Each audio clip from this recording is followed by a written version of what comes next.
sampling today near Indian Head, and I'm just going to give kind of a quick explanation of how I take soil samples. So this field has been sampled before, so I'm going back to previous points that I've used in previous years to get a good sample of how the soil is changing in each spot. It's pretty important if choosing good spots to take soil samples, and there's many spots in a field that would be good spots, but this is just an example of the spot that I picked. This is a composite sample, so I'm doing one sample to represent a half section. So basically I'm filling, in this example, a bag of 0 to 6 inches of soil, and then the 6 to 18. So for this field, I'm picking a mid-slope spot. So as you can see this way, the land slopes up, and when I go this way, it slopes down into a low spot. So I'm picking a spot right in the middle that's going to try and represent the most common area of the field, and then we're able to treat the whole field based on the most common area. This is pretty rolling land, so it's pretty easy to find mid-slopes. Sometimes in flatter areas it's a bit trickier. So we're going to go ahead and take this sample. I've already brushed away some of the straw on the soil surface, just so I don't get kind of a misrepresentation of the organic matter. And then I can just push the probe down. I try to get it as straight as possible, so I'm going to use a little stick here to make sure it's straight.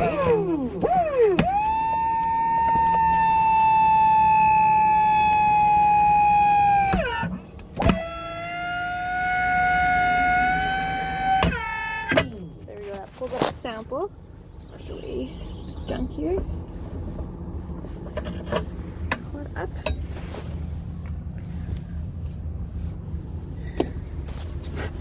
So I was able to get about 20 inches, it looks like, of soil. So that's what it looks like. This is an area that got pretty good moisture, and it's a nice soil. A lot of areas where it's drier, especially this year, it'll come up pretty powdery, and we can see how dry it is. But yeah, it looks pretty good. So then I'm just going to separate out, depending on what I'm doing. I have a 6-inch measurement here. I can separate 6 inches, and 6 inches, and 6 inches, and then I put those in separate bags, just to get the different characteristics of the soil as you go deeper. Got that core in there. So another important thing is we're always taking samples in groups of 2. So I'm going to pull the truck forward just past the next row of stubble, and that's important for fields where people use mid-row banders. So when you have a mid-row bander, there's a row of fertilizer only every second row. So if I were to just randomly take spots, I may get a misrepresentation of that band of fertilizer. So by taking it in groups of 2, I know that I'm always going to hit a band and miss a band, and hit a band and miss a band, so that I'm getting an average representation of that field. So see how much straw is there? I'm going to brush that away, and then I'm going to take another sample.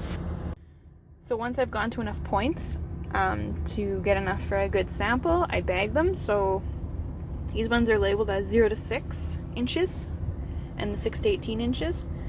And that can change depending on what your goal of soil sampling is. This is just what I'm doing for this particular field. And now, until I'm able to get this sent away, it's important that these samples are kept cold. So that's why I've got this cooler here. It's already full, but I'm going to throw it back in this one, so that no more nitrogen mineralization is able to occur, because the soil outside is already cooling off, and there will be very little nitrogen mineralization occurring in the environment where the soil is. So I want to kind of simulate that environment as long as I can until these get to the lab, to get the most accurate results that we can.